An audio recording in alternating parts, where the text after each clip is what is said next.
కర్ణుడి చావుకి 1,00,000 కారణాలన్నారు. అలాగే వైసీపీ ఘోర పరాజయానికి కూడా చాలా కారణాలున్నాయి. వాటిలో కొన్ని ముఖ్యమైనవి చూద్దాము. ఒక్క ఛాయిస్ ఇవ్వండి, మీ కుటుంబ సభ్యుల, మీ బిడ్డల మిమ్మల్ని చూసుకుంటాను అని చెప్పి దాదాపుగా 3.5 సంవత్సరాల పాటు జనాల్లో ఉండి ప్రతి ఇంటిలోకి, ప్రతి అవ్వ దగ్గరికి కూడా వెళ్ళి వాళ్ళు పెట్టిన కలో గంజి కూడా తిని ఇతను మా కుటుంబ సభ్యుడే అనుకున్నంత గొప్ప అభిమానాన్ని సంపాదించుకున్న జగన్మోహన్ రెడ్డి గారు అతని పార్టీ ఘోర పరాజయం ఇవ్వడానికి ప్రధానమైన కారణాలు చూసినట్లయితే, మొట్టమొదటిగా ఆయన చేసిన తప్పు ఆ టీచర్స్ని వేధించడం. గవర్నమెంట్ టీచర్స్ అందరికీ ఆ ప్రవీణ్ ప్రకాష్ ఎవరైతే ఎడ్యుకేషన్ కమిషనర్ ఉన్నారో అతన్ని వాళ్ళకి కమిషనర్గా పెట్టి అతని ద్వారా అతి భయంకరమైన హెరాస్మెంట్ జరిగిందని చెప్పాలి. సాధారణంగా పల్లెటూరులో గవర్నమెంట్ టీచర్ అంటే ఒక రెస్పెక్టబుల్ పొజిషన్లో చాలా గుట్టుగా గౌరవంగా బ్రతకాలనుకుంటారు. వాళ్ళని ఒకానొక స్థాయిలో కరోనా వచ్చినప్పుడు బ్రాందీ షాపుల దగ్గర టీచర్స్ని ఆ క్రౌడ్ కంట్రోల్ చేయడం కూడా వాడచ్చు అన్నట్టుగా మాట్లాడడం చాలా కించపరిచినట్టుగా అయింది. అలాగే రెండోది, ఒక్క డిఎస్సి కూడా తీసి, ఒక మెగా డిఎస్సి తీసి ఒక 20,000 మందికి జాబ్ ఇచ్చి ఉంటే బాగుండేది. మూడోది, గవర్నమెంట్ ఎంప్లాయీస్కి రావాల్సిన చాలా బెనిఫిట్స్ ఆపేసి, ఇంక్రిమెంట్స్ ఆపేసి, అలాగే రిటైర్ అయిన వాళ్ళకి ఆ అమౌంట్ సెటిల్ చేయకపోవటం వల్ల ప్రతి గవర్నమెంట్ టీచర్స్ ఒకళ్ళే కాదు, ప్రతి గవర్నమెంట్ ఎంప్లాయీ కూడా ప్రభుత్వం మీద వ్యతిరేకతతో ఉన్నారు. ఆ వ్యతిరేకతను తెలియచేయడానికి విజయవాడలో వాళ్ళు మీటింగ్ పెట్టుకున్నప్పుడు మీటింగ్ సక్సెస్ కానికుండా చేయడంతో పాటు వాళ్ళకి కొంచెం ఎమరపాటుగా ఉన్నాడు, ఇతను పట్టించుకోలేదు, ఆ క్రౌడ్ని ఆపడంలో ఫెయిల్ అయ్యాడనే నెపంతో అప్పటి డీజీపీ గౌతమ్ సవాంగ్ని అప్పటికప్పుడు ఆగమేఘాల మీద తొలగించి తన కులపోడైన మరో రెడ్డిని తీసుకొచ్చి డీజీపీగా పెట్టడం చాలామందికి నచ్చలేదు. సో ఈ రాజకీయాల్లో కులం వాడుకోవటం, తన వాళ్ళని చూసుకోవటం పెద్దగా తప్పుగా ఎంచుకునే విషయం కాకపోయినా అతి ప్రమాదకరంగా విషయం ఏంటంటే, ఇంతకుముందు తనకు పనిచేసిన ప్రశాంత్ కిషోర్ని పక్కన పెట్టి నేనే ఒక బ్రాండ్, నాకు అన్నీ తెలుసు అన్నట్టు ఒంటెత్తు పోకడతో మోనార్కిజం ప్రదర్శించటం. ఇంకా మరో ముఖ్యమైన విషయం ఏంటంటే, ఎమ్మెల్యేలని ఇక్కడ నుంచి అక్కడికి, అక్కడి నుంచి ఇక్కడికి ఏ స్థానంలో కుదురుగా ఉండకుండా మార్చి పోటీ చేయించడం, అది చాలా తప్పు. ఎందుకంటే జగన్ గారు ఆలోచించింది ఏంటంటే, అభ్యర్థి గెలవాలి కానీ అభ్యర్థి కనపడకూడదు, నా గుర్తు మాత్రమే కనపడాలి అనుకున్నారు. అది చాలా ప్రమాదకరమైంది. ఇంకా బీజేపీతో పొత్తు, బీజేపీతో 2019లో ఒక ఒప్పందం ప్రకారం, అంటే ఎన్డీఏలో లేకపోయినా సెంట్రల్ గవర్నమెంట్ సపోర్ట్ ఉంది, దానివల్ల ఎలక్షన్ కమిషన్ కానీ ఐఏఎస్ ఆఫీసర్లు కానీ ఈ ఎలక్షనీరింగ్ చేసే వాళ్ళందరూ సపోర్ట్ చేస్తే, ఇప్పుడు ఈ ఎలక్షన్కి ముందు నేను పోయినసారి 152 సీట్లు గెలుచున్నా, ఎవరి సపోర్ట్ నాకు అవసరం లేదు, సెంటర్ అయితే ఏముంది అన్నట్టుగా మోనార్కిజం చేయటం వల్ల అదే బీజేపీ కూటమికి సపోర్ట్ చేసి ముఖ్యంగా అధికారులని, పోలీసుల్ని వాళ్ళకు అనువుగా వాడుకోవటం వల్ల ఈ ఎలక్షన్ మొత్తం వాళ్ళ సైడే వెళ్ళింది. అంటే ఒక్క వయసులో ఉన్న వ్యక్తి అధికారంలోకి వచ్చినప్పుడు తను చాలా చేయగలను అని అనిపించుకున్న వ్యక్తి ఏమీ చేయలేక 10 సీట్లకు పరిమితం అనేది అది ఘోర పరాజయం.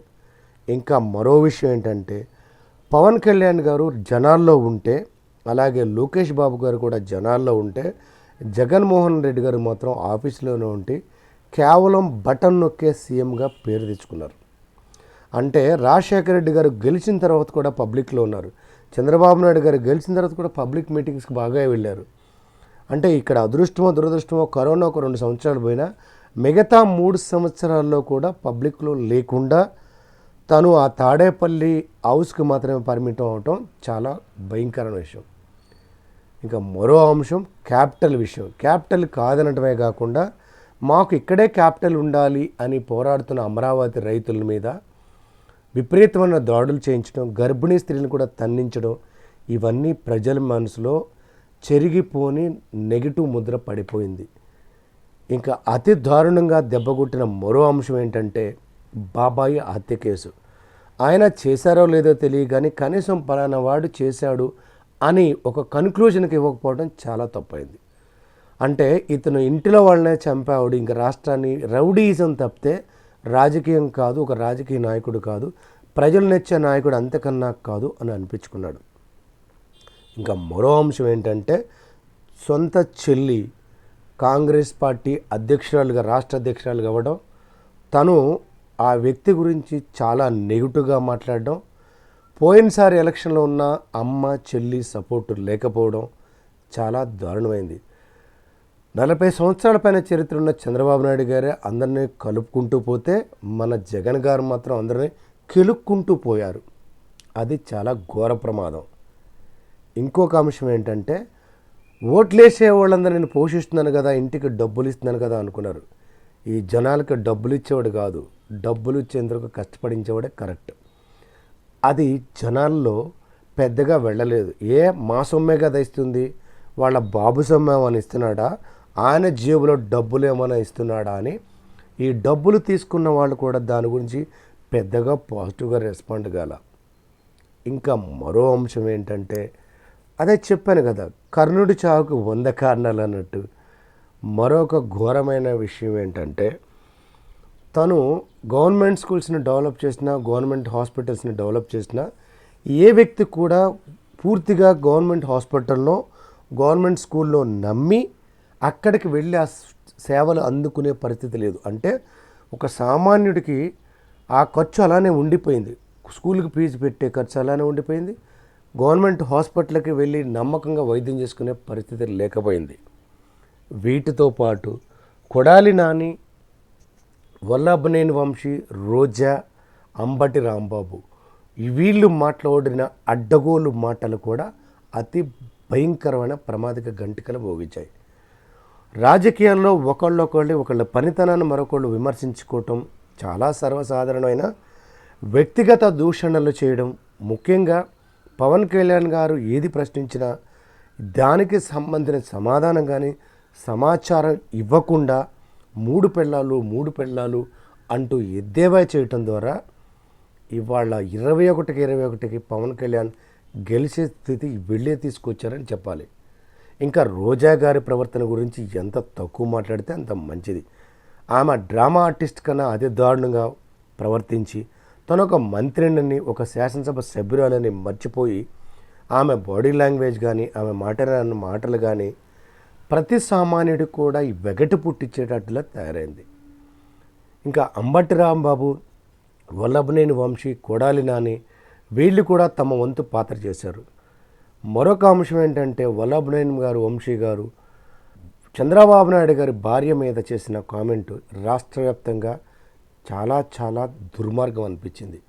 ఒకరి వ్యక్తిగత జీవితాన్ని, పర్సనల్ లైఫ్లోని అలా కామెంట్ చేస్తూ క్యారెక్టర్ అసోసియేషన్ చేయటం అనేది చాలా తప్పు. అది ఎవరూ సహించలేదు. ఆ దెబ్బకి చంద్రబాబు నాయుడు గారు మీడియా ముందు వేడవటం, అరే ఈ పెద్దాన్ని ఈ వయసులో ఈ రకంగా ఏడిపించడం అవసరమా అన్నంతగా ప్రతి ఒక్కడు నదల్లోకి వెళ్ళింది. ఇంకా ఎలక్షన్ ముందుకు వస్తే మరో అంశం ఏంటంటే తన వాళ్ళు ఎక్కడున్నా సరే ఈవెన్ ఫ్లైట్ టికెట్లు కూడా బుక్ చేసి తెప్పించి ఒక్క ఓటు మిస్ అవ్వకుండా టీడీపీ శ్రేణులు అలాగే జనసేన శ్రేణులు వర్క్ చేస్తే మా వాళ్ళు ఎలా అయినా మేము ఆల్రెడీ గెలిసే ఉన్నాము అనే ఓవర్ కాన్ఫిడెన్స్తో చేయటం మరో తప్పైంది.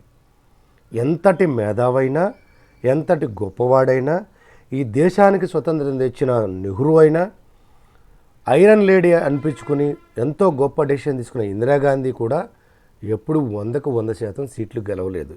అలాంటిది ఈయన ఒక సంవత్సరం ముందే మొదలెట్టి నేను సిద్ధం, వైనాట్ 175 అనటం పెద్ద కామెడీ అనుకోవాలి.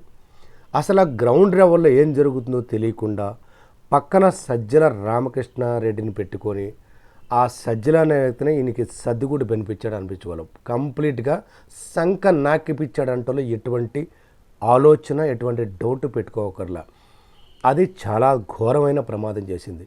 ఇంకా మరో విషయం ఏంటంటే ఇంతకుముందు పనిచేసిన గవర్నమెంట్లో పనిచేసిన ఏ కాంట్రాక్టర్కి డబ్బులు రానియకుండా కొన్ని వేల కోట్లు ఆపేసి ఒక రకమైన శాడిజం చూపించి, ఎందుకంటే కాంట్రాక్టర్లు ఎప్పుడూ కూడా గవర్నమెంట్ సపోర్ట్, గవర్నమెంట్ వర్క్ చేస్తే గవర్నమెంట్ డబ్బులు ఇచ్చినా ఇవ్వకపోయినా వాళ్ళు ముందు పనులు చేస్తారు. అలాంటి కాంట్రాక్టర్లు డబ్బులు ఆపేసి తద్వారా వాళ్ళ పరిధిలో ఉన్న వాళ్ళందరికీ వెగటు పుట్టించి ఆ డబ్బులు పెట్టగలిగిన వాళ్ళని, పార్టీ కోసం ఫండింగ్ పెట్టగలిగిన వాళ్ళని దూరం చేసుకోవడం, వాళ్ళు వ్యతిరేక పార్టీలో వీళ్ళని ఓడించడానికి ఆ డబ్బులు పెట్టే విధంగా కవ్వింపు చర్యగా జరిగింది.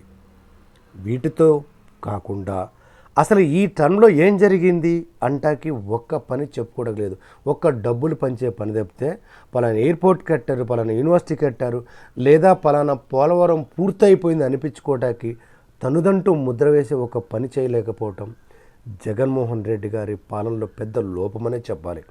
ముందు చెప్పుకున్నట్టుగా ఇవన్నీ కలిసి ఎవరు ఊహించిన స్థాయిలో, ఈవెన్ ఒక టీడీపీ కోర్ కార్యకర్త కూడా ఊహించినంతగా 10 సీట్లకు పరిమితం చేశారంటే ఆంధ్రప్రదేశ్ ప్రజలు ఎంతగా జగన్మోహన్ రెడ్డి పాలనను వెగటు పుట్టించేగా అనిపించిందో, విరక్తి పుట్టిందో అనుకోవచ్చు. ఏది ఏమైనా ఇప్పుడొచ్చే గవర్నమెంట్ అయినా ప్రజల పక్షాన నిలబడాలని, అలాగే జగన్మోహన్ రెడ్డి గారి ప్రతిపక్షం నుండి కూడా ప్రతీకార చర్యలు కాకుండా ప్రజల కోసం పోరాడినప్పుడు నిజమైన నాయకుడు అవుతాడని మరొకసారి ప్రజలు నమ్ముతారని ఆశిద్దాం.